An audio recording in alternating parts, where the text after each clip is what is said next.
April 4 ലൂസൈൻ മാതാവ്.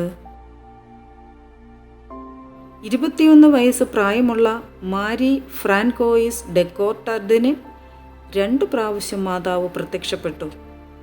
ഈ കുട്ടി ജനനം മുതൽ തുടർച്ചയായി ഭയങ്കരമായ രോഗങ്ങളാൽ വേദന അനുഭവിച്ചിരുന്നു. 1871 ഏപ്രിൽ 4 സ്വർഗീയ മാതാവ് ആദ്യമായി അവൾക്ക് പ്രത്യക്ഷപ്പെട്ടുകൊണ്ട് അവളുടെ ജീവിതവും സഹനവും ലോകത്തിലുള്ള ആത്മാക്കളുടെ രക്ഷയ്ക്കും ഈശോയ്ക്കും വേണ്ടിയുള്ള സേവനത്തിനായി പ്രായശ്ചിത്തമായി സമർപ്പിക്കുവാൻ ആവശ്യപ്പെട്ടു.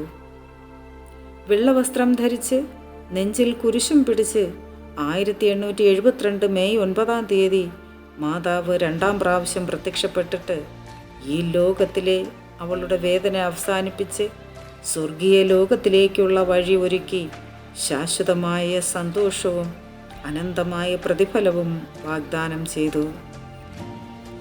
അമ്മേ മാതാവേ, ശൈശവം മുതൽ തന്നെ എഴുന്നേൽക്കാൻ പോലും കഴിയാത്ത രോഗാവസ്ഥയിലായിരിക്കുന്ന എല്ലാവരെയും അമ്മയുടെ തൃപ്പാദങ്ങൾ ഞങ്ങൾ സമർപ്പിച്ച് പ്രാർത്ഥിക്കുന്നു.